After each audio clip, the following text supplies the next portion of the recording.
आपण यावेळेस वचनाकडे वळणार आहोत आणि मी सर्वांना विनंती करत आहे, आपण सर्वांनी अनुवादाचं पुस्तक याचा 4था अध्याय 29 वचन आपल्या सर्वांसाठी कोणी वाचेल? अनुवाद याचा 4था अध्याय 29, ड्यूटरॉनॉमी 4:29.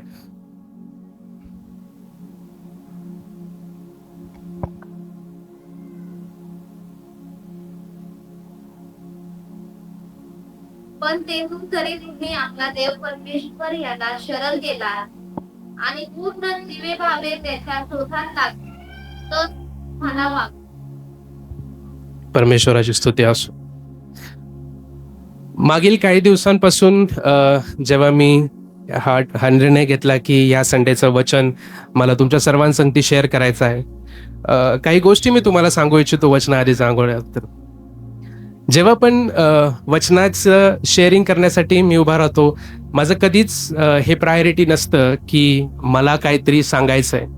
जोपर्यंत परमेश्वर सांगत नाही की हे वचन तुला लोकांपर्यंत जाऊन सांगायचंय, मी तोपर्यंत तयार होत नाही. आणि जेव्हा जेव्हा तो मला सांगतो तेव्हा तेव्हा जाणं हे माझं काम आहे, हे माझं कर्तव्य आहे. यावेळेस देखील ज्यावेळेस मला हे जाणवलं की आपल्या मंडळामध्ये जाऊन पुन्हा एकदा ह्या वचन सांगण्याची गरज आहे, मी कालपर्यंत परमेश्वराला विचारत होतो की परमेश्वरा, तू मला पाठवलं तर आहेस, पण काय वचन सांगायचंय तुझ्या लोकांना? कोणती गोष्ट आहे जी त्यांच्यासाठी गरजेची आहे? कोणती गोष्ट आहे जी ते आज शोधत आहेत? आणि मी रात्री प्रार्थना करत असताना 15 मिनिटांमध्ये परमेश्वराने एका पॉइंट मागे एक, एका पॉइंट मागे एक, एका पॉइंट मागे एक त्यांनी सगळ्या गोष्टी मला दिल्या आणि ते मी सर्व लिहून त्याच्यावरती प्रार्थना करत होतो. आणि मी कुठल्या प्रकारचे नोट्स जास्त प्रिपेअर न करता मी म्हटलं, परमेश्वरा तू तुझ्या लोकांसंगती बोल. तुझे पॉइंट्स दिले ते पॉइंट्स मी परमेश्वरा तुझ्या दयेने, तुझ्या कृपेने तुझ्या लोकांपर्यंत नेईल. आणि हे एक वचन माझ्या मनामध्ये, माझ्या अंतःकरणामध्ये, माझ्या आत्म्यामध्ये मला येत होतं की sick the face of the Lord. परमेश्वराला तू शोध. आणि त्याच्यात हे वचन जे होतं अनुवादाचं पुस्तक याचा 4था अध्याय 29, पण तेथून जरी तुम्ही आपला देव परमेश्वर याला शरण गेलात आणि पूर्ण जीवे भावे त्याच्या शोधाला लागलात तर तो तुम्हाला पावेल. माझा आवाज सर्वांना येतोय? Yes, okay. जसा माझा आवाज तुम्हाला सर्वांना येतो, या परमेश्वराचा आवाज तुम्हाला येतो का? येतो? बऱ्याच वेळेस आपण म्हणतो की परमेश्वर बोलणारा परमेश्वर आहे ना, आपला जिवंत परमेश्वर आहे. पण आजपर्यंत कोणी या परमेश्वराचा आवाज ऐकलाय का? आपल्यापैकी आहे कोणी ज्यांनी या परमेश्वराचा आवाज ऐकलाय? वचनातून तो बोलतो, राईट है ना? परिस्थितींद्वारे बोलतो, सिच्युएशन्सद्वारे बोलतो. पण एक आज नवीन पर्स्पेक्टिव्ह, एक नवीन प्रकारे आपण ह्या गोष्टीला बघणार आहोत. मी नेहमी ह्या गोष्टीमध्ये अडकलेला असतो, आय डोंट नो वाय. जर बायबल हे पूर्ण बायबलमध्ये लोक ह्या परमेश्वराचा आवाज ऐकतायत, तर आज मी का नाही ऐकू शकत? मला देखील ह्या परमेश्वराचा आवाज ऐकायचा आहे, मला देखील ह्याच्या संगती बोलायचंय, मला देखील ह्याच्या संगती गप्पा मारायच्यात. हो, परमेश्वर वचनातून बोलतो, हो परमेश्वर परिस्थितींद्वारे बोलतो, पण हाच परमेश्वर तुमच्या संगती देखील बोलू इच्छितो. आपण बऱ्याच वेळेस जर एक एक्झाम्पल मी तुम्हाला देतो. आपलं मार्केट यार्ड आहे किंवा कापड बाजार आहे. कापड बाजारामध्ये एवढी गर्दी असते, 100 आवाज तुम्हाला तिथे येत असतात. पण आपला एक कुटुंबाचा व्यक्ती आपल्या संगती जर जात असेल आणि तो ह्या बाजूला असेल, तुमचं तोंड ह्या बाजूला असेल, हॉर्नचा आवाज असतो, लोकांचा आवाज असतो, काही विकणारे लोक आवाज असतात, किती गोंधळ असतोय ना. पण त्या पूर्ण गोंधळात जरी माझ्या मम्मीने मला आवाज दिला लांबून, तरी तो आवाज मला पटकन ऐकायला येतो. का? येस, तो आवाज ऐकण्याची मला लहानपणापासून सवय आहे. सो किती जरी आवाज असला, त्या आवाजामध्ये मी पटकन ओळखू शकतो, अरे माझी मम्मी मला बोलवते, अरे माझे डॅडी मला बोलवतात. छोटा जरी आवाज असला तरी. हा परमेश्वर ज्याच्याकडून आपण आलेलो आहोत, आपण त्याचा आवाज कसा नाही ऐकू शकणार? आपल्याला ऐकण्याची पूर्ण कॅपॅसिटी आहे.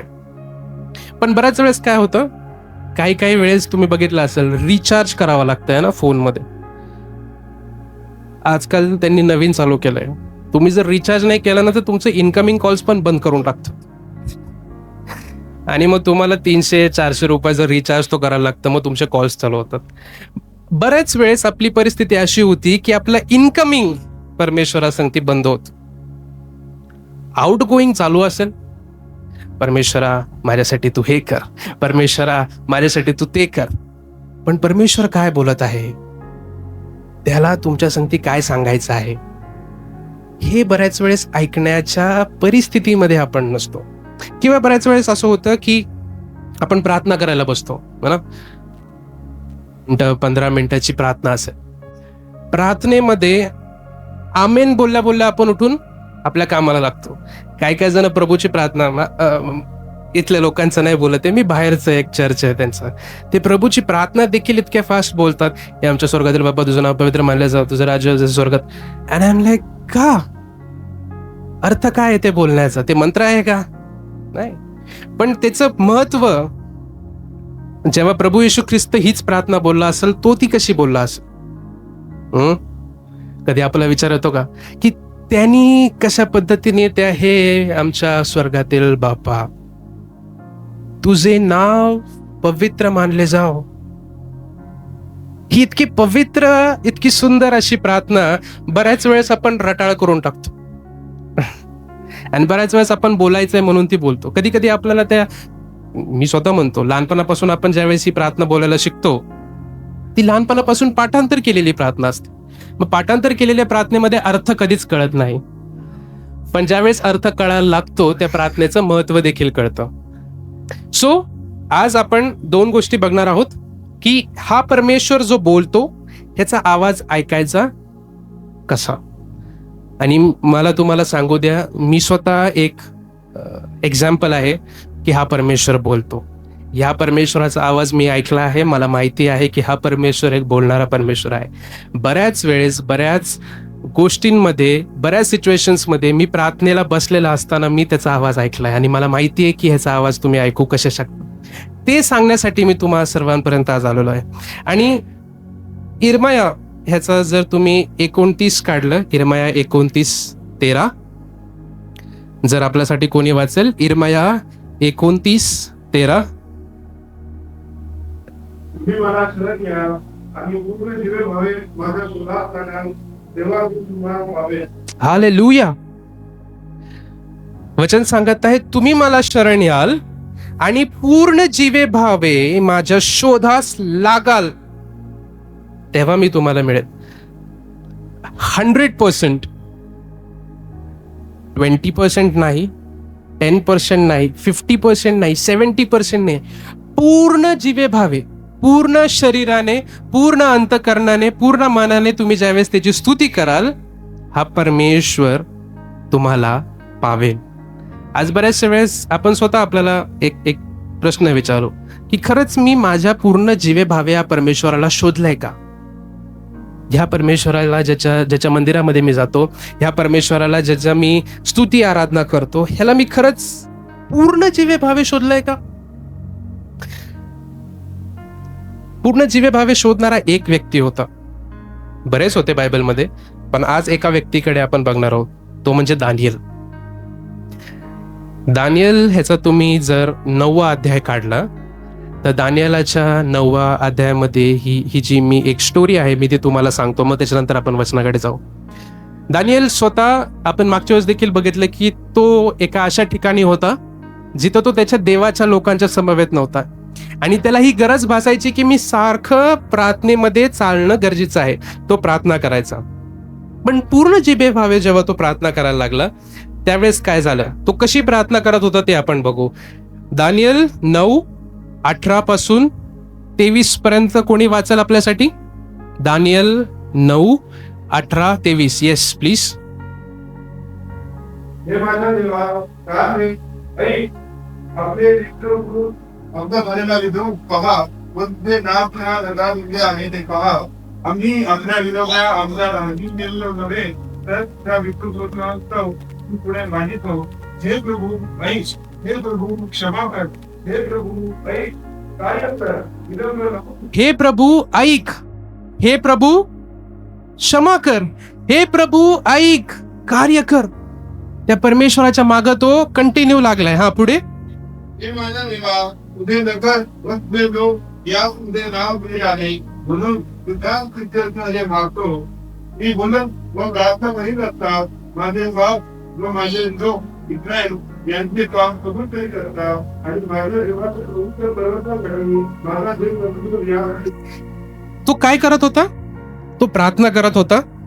तो तुझे स्वतःचे पाप कबूल करत होता. स्वतःचे सोडा, त्याच्या घरच्यांचे पापांची तो कबुली करत होता. घरच्यांचं सोडा, त्याच्या राष्ट्राच्या लोकांच्या पापाची तो कबुली करत होता. आणि काय झालं त्याच्यानंतर? मी बोलत असता, तो गंभीर उत्तरदायीला आरोही मी अगदी व्याकुळ असता माझ्या दृष्टीत पडला होता. तो सध्या काळाला येथे समयीवर तुम्ही आला, त्याने बसवर भाषण करून मला शपथ दिला. तो म्हणाला, हे दानियेला, मी तुला बुद्धी देऊन जपून करण्यासाठी आलो आहे. तुझ्या नावाला प्रारंभ होणार आज्ञा झाली ती तुला सांगण्यास मी आलो आहे, कारण तू परमप्रिय आहे. तर या गोष्टींचा विचार कर व हा वृत्तांत पत्रिकेत घे. हालेलुया. है ना? प्रार्थना करत असताच वचन सांगतं त्यांची प्रार्थना संपायच्या आधीच मी त्यांना उत्तर दिलं. इतका महान परमेश्वर आहे आपला. आणि हा महान परमेश्वरांनी त्याचा देवदूत दानियेलाकडे पाठवला, कारण दानियेलाची प्रार्थनाच इतकी होती की देव त्या प्रार्थनेला इग्नोर करू शकला नाही. हे परमेश्वरा ऐक, हे परमेश्वरा माझ्या पापांची क्षमा कर, हे परमेश्वरा कान दे, हे परमेश्वरा कार्य कर. कंटिन्युअसली तो फाईट करत होता की परमेश्वरा कर, परमेश्वरा कर. आणि बोलता बोलताच देवदूत त्याच्या रूम मध्ये तिथं प्रेझेंट होता. आज बऱ्याच वेळेस आपल्याला वाटतं की एक प्रार्थना करून परमेश्वर उत्तर देऊ पण शकतो, पण बऱ्याच वेळेस तो आपली कॅपॅसिटी ग्रो करायचा प्रयत्न करत असतो. जेव्हा एका लहान बाळाला तुम्ही कुठली पण गोष्ट इमिडिएटली द्याल तर तो हट्टी होतो, आणि मग त्याला ज्यावेळेस तुम्ही म्हणता की नाही मिळणार तर तो टँट्रम्स देतो, रडतो, आरडाओरडा करतो, अंग टाकून देतो. बऱ्याच वेळेस आपली परिस्थिती परमेश्वरासंगती अशीच होते. काहीतरी आपण त्याला मागतो, उत्तर नाही दिलं, काय परमेश्वर काय करत नाही आहे माझ्यासाठी, काय माझ्या प्रार्थनांचं उत्तर देत नाही. किती प्रार्थना केली, मग केली होती 2 दिवस. दानियेलाने 21 दिवस प्रार्थना केली. किती दिवस? 21 दिवस. तो थकला नाही.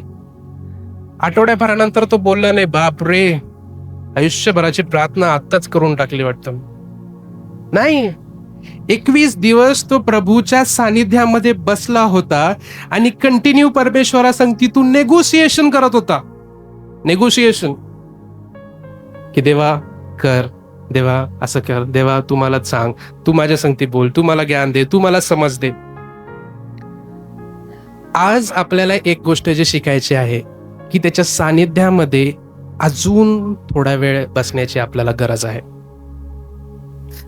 जर तुम्ही 15 मिनिटं प्रार्थना करत होता, आजपासून ती तुम्ही 30 मिनिटं करा. प्रॅक्टिकल कीज मी तुम्हाला देत आहे. मी तुम्हाला हे नाही सांगते की पुढचे 10 दिवस तुम्ही उपवास प्रार्थना करा. नाही नाही, मला माहिती आहे ज्यांची कॅपॅसिटी असेल ते करू शकतात, ज्यांची कॅपॅसिटी नाही आहे हळूवार रीतीने आपण पुन्हा एकदा या गोष्टींमध्ये जाणार आहोत. आपण पापांची क्षमा मागतो, सर्वच जण मागतो. एव्हरी डे आपण येतो, पापांची क्षमा मागतो. पण त्याच्या सानिध्यामध्ये बसून राहिल्यावरती त्याची दया व कृपा ही आपल्याला मिळते. या 2 गोष्टी फार वेगवेगळ्या आहेत. हे 2 स्टेप्स आहेत. पहिला स्टेप काय? पापांची क्षमा मागणं, आणि त्याच्या सानिध्यामध्ये बसल्यावरती त्याची दया व कृपा आपल्यावरती येते. माझी अशी प्रार्थना आहे की तुमच्या सर्वांच्या आयुष्यामध्ये देखील तुम्ही देखील एक देवदूता संगती इंटरॅक्ट करावं. आमेन. काही जणांची नाही आहे वाटतं इच्छा देवदूत, म्हणजे स्वर्गात जाणार आहे तिथं बघू देवदूत, इथं कशाला बघायचे देवदूत. स्वर्गात गेल्यावरती प्रभू येशू ख्रिस्त दिसेल, देवदूत दिसतील, ते सगळे दिसेल. पण इथं त्या गोष्टी एक्सपिरियन्स करणं हे फार मोठी गोष्ट आहे आणि त्या गोष्टी घडण्यासारख्या आहेत. मला माहिती आहे, मी एक दिवस पुण्याला, मी नवीनच जेव्हा शिफ्ट झालो होतो आणि घरी कोणीच नव्हतं आणि त्यावेळेस मी विश्वासामध्ये वाढत पण होतो, मी तेवढा स्ट्रॉंग नव्हतो.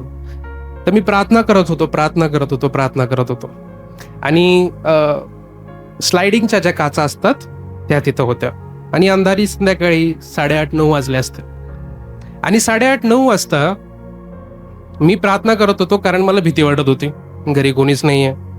आणि प्रार्थना करत असताना मी मम्मी डॅडींसंगती व्हिडिओ कॉलवरती बोलतोय, आमची संध्याकाळची प्रार्थनेची वेळ चालू आहे आणि साईडला खिडकीतून एक मनुष्य पांढरे शुभ्र कपडे घातलेला मला असा बाहेर जाताना दिसला आणि जी माझी भीती 10% होती ती 90%ला गेली. आणि माझा काका जो वरती राहतो त्याला मी लगेच कॉल केला, म्हटलं काका तुम्ही गेले का आत्ता मागे इकडं? अरे नाही, मी तर घरात आहे. म्हटलं खाली या, लवकर खाली या. ते खाली आले, आम्ही दोघांनी पूर्ण कंपाऊंड बघितलं, कंपाऊंड मध्ये कोणीच नव्हतं. पण ज्यावेळेस मी पुन्हा आतमध्ये येऊन बसलो, जी शांती मला जाणवली ती मी तुमच्या सर्वांसंगती सांगू पण नाही शकत.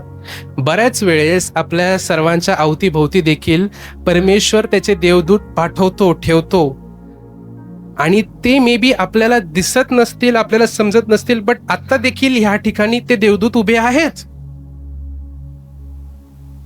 विचार करा, आपले जे अविश्वासी भाऊ बहीण आहेत, जे दुसऱ्या धर्मामध्ये आहेत, त्यांच्या संगती हे देवदूत नाही आहेत. ते तुमच्या संगती आणि माझ्या संगती आहेत. त्यांच्या संगती भूत असतील, आय डोंट नो, पण आपल्या संगती देवदूत आहेत आणि ते देवदूत तुम्हाला सांभाळतात, तुमची काळजी घेतात, तुम्हाला ते सावरतात. मम्मी डॅडींचा ज्यावेळेस ऍक्सिडेंट झाला होता, तुम्हाला माहिती आहे ती स्टोरी, तुम्हाला माहिती आहे तो इन्सिडेंट, कशा प्रकारे इमिडिएटली अमित दादा तिथे होते ना, त्यांनी मम्मी डॅडींना हेल्प केली.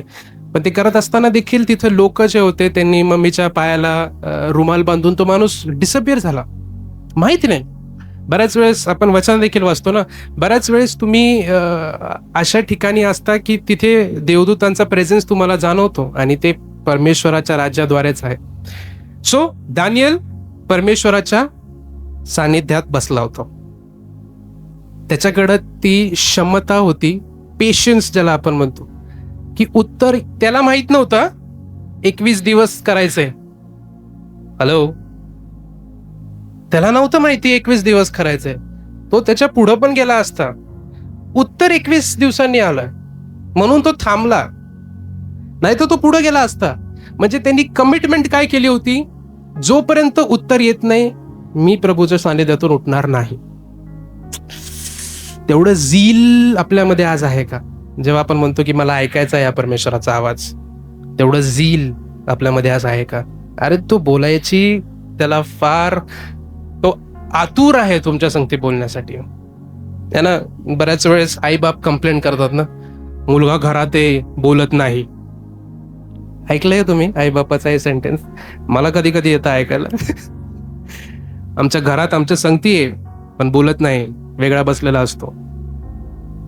आपला देवबाप, आपला हा पिता, आपला हा बाप आज आपल्याला बघून असंच बोलत असेल का? माझ्या मंदिरामध्ये येऊन बसलाय पण माझ्या संगती बोलत नाही. किती वाईट तो दिवस जेव्हा तो असं बोलेल आपल्याला, की आपण त्याच्या घरामध्ये आलोत आणि त्याच्या संगती न बोलता काही गीत गाऊन, काही वचन ऐकून आपण घरी निघून जातो. चॅलेंजिंग. सो पहिला कॅरेक्टर आपण पाहिला दानियल. आता नवीन करारामध्ये जाऊ. नवीन करारामध्ये योहान कृत शुभवर्तमान याचा 20वा अध्याय 11 ते 18 हे वचने आपण वाचणार आहोत. योहान कृत शुभवर्तमान याचा 20वा अध्याय 11 ते 18. ओके, मी पहिलं तुम्हाला स्टोरी सांगतो. हे वचन वाचण्या अगोदर काय झालं, प्रभू येशू ख्रिस्ताचं पुनरुत्थानाची ही स्टोरी आहे. आणि पेत्र व योहान ह्यांना मरिया येऊन सांगते, मरिया मगदलेनी येऊन सांगते की परमेश्वर कबरेमध्ये नाही आहे. आणि हे दोघं पळत जातात तिथं. ते तिथे पळत जातात, ते बघतात की खरंच तो तिथं नाही आहे. आणि मरिया मगदलेनी देखील तिथंच उभी आहे. आणि ती काय बोलते आपण ते वाचू आता. ठीक आहे, 11 वाचनापासून वाचू. कोणी वाचेल आपल्यासाठी?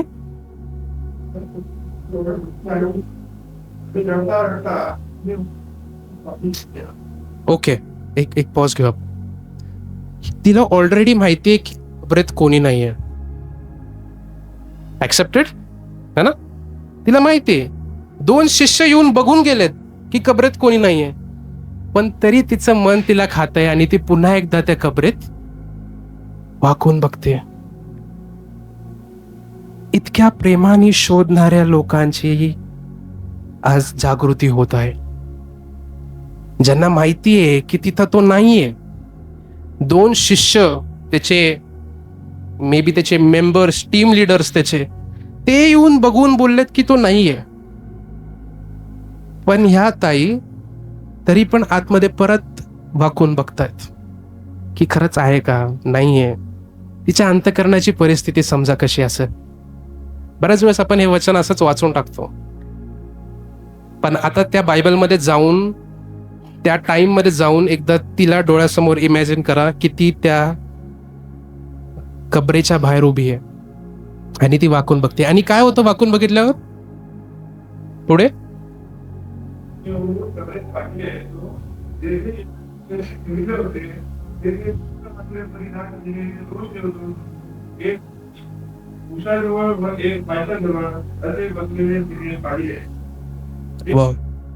सो वाकून बघितल्यावर काय दिसतं?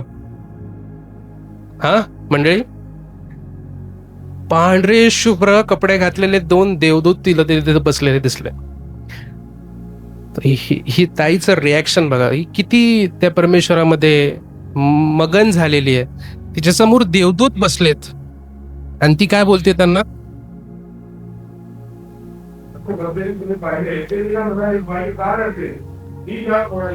त्यांनी माझ्या ओळखला दिले, पण त्याला तुझे मिळले हे मला ठाऊक नाही म्हणून असे बघून ती बाळगून दिली. तो तिने ओके, सो हिनी देवदूत बसला. आता ठीक आहे, एक विचार कर, तुम्ही तुमच्या घरामध्ये बेडरूम मध्ये जाता, बेडरूम मध्ये अंधार आहे, बेडरूम मध्ये तुम्ही वाकून बघितलं कोणी नाहीये, दार बंद केलं, दार उघडलं, 2 जण आतमध्ये उभे आहेत. काय रिॲक्शन असेल तुमचं? पहिलं पळा, आणि ते पण गोंधळ घालत पळा. सगळ्यांना कळू द्या कोणतरी 2 जण आतमध्ये उभे आहेत. हिला काही फरक नाही पडत येतेच. बायकांची डेअरिंग किती असते बघा तुम्ही. 2 देवदूत आतमध्ये, त्यांना ती बघून म्हणते की काय बोलली ती त्यांना? त्यांनी माझ्या प्रभूला नेले. कुठे ठेवले माहित नाही. तिला माहितीये ते देवदूत आहेत. आणि हे बोलून त्या देवदूतांकडे बघून ती अशी शॉक नव्हती, पाठ फिरवली त्यांच्याकडे आणि बाहेर निघून लागली. देवदूत जरी तुम्हाला सांगायला आले, इतकं प्रेम त्या प्रभू येशू ख्रिस्तासाठी असेल की देवदूतावरती देखील तिने पाठ फिरवली आणि ती बाहेर आली. आणि बाहेर आल्यावरती काय दिसलं? हालेलुया. हा, येशू आहे तिला समज. तिने पाहिलं त्याला, त्याच्या समोर, तिच्या समोर तो उभा आहे, पण तिचं लक्ष त्या माणसाकडे नाहीये.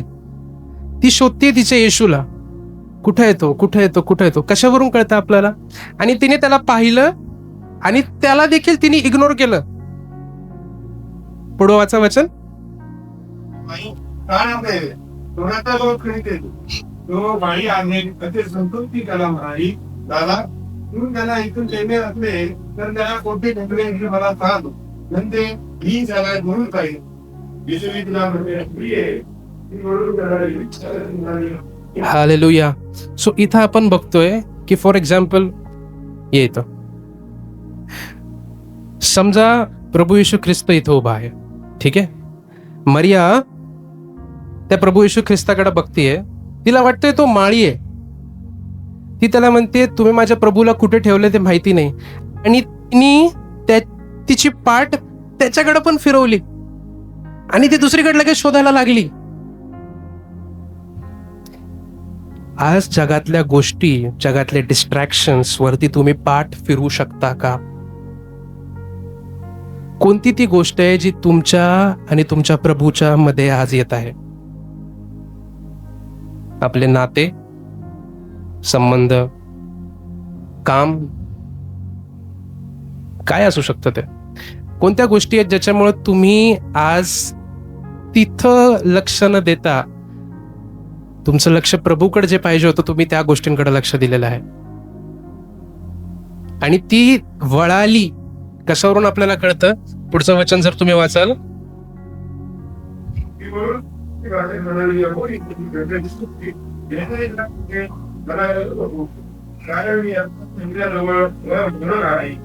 तर माझ्या भावांच्याकडे जाऊन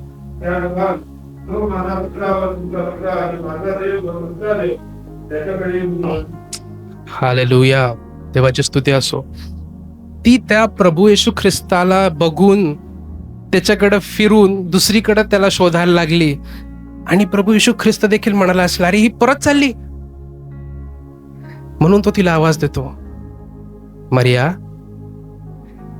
आणि ती तो आवाज ओळखती की असा एकच व्यक्ती आहे जो मला अशा पद्धतीने आवाज देतो, एकच व्यक्ती आहे जो माझं नाव अशा पद्धतीने घेतो.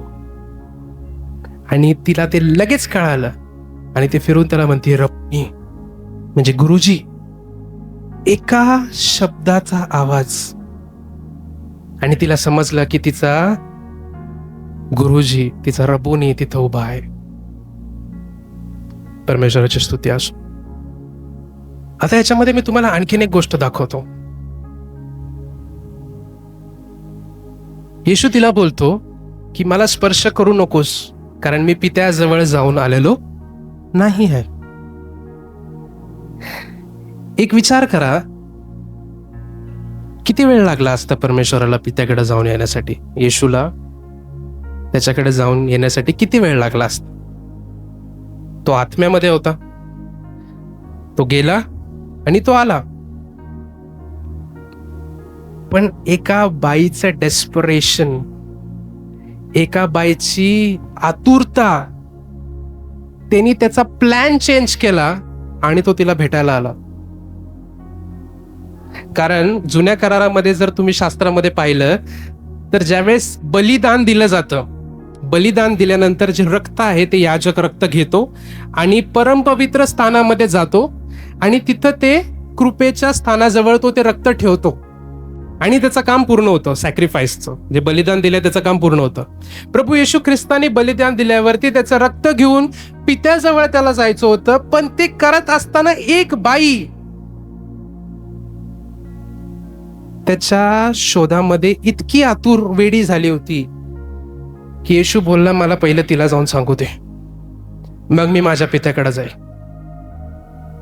हा आपला येशू ख्रिस्त आहे. कधी विचार केलाय तुम्ही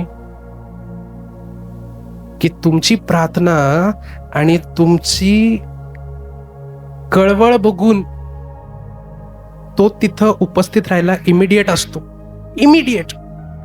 पण तेवढे कळवळीची प्रार्थना करतोय का आज आपण?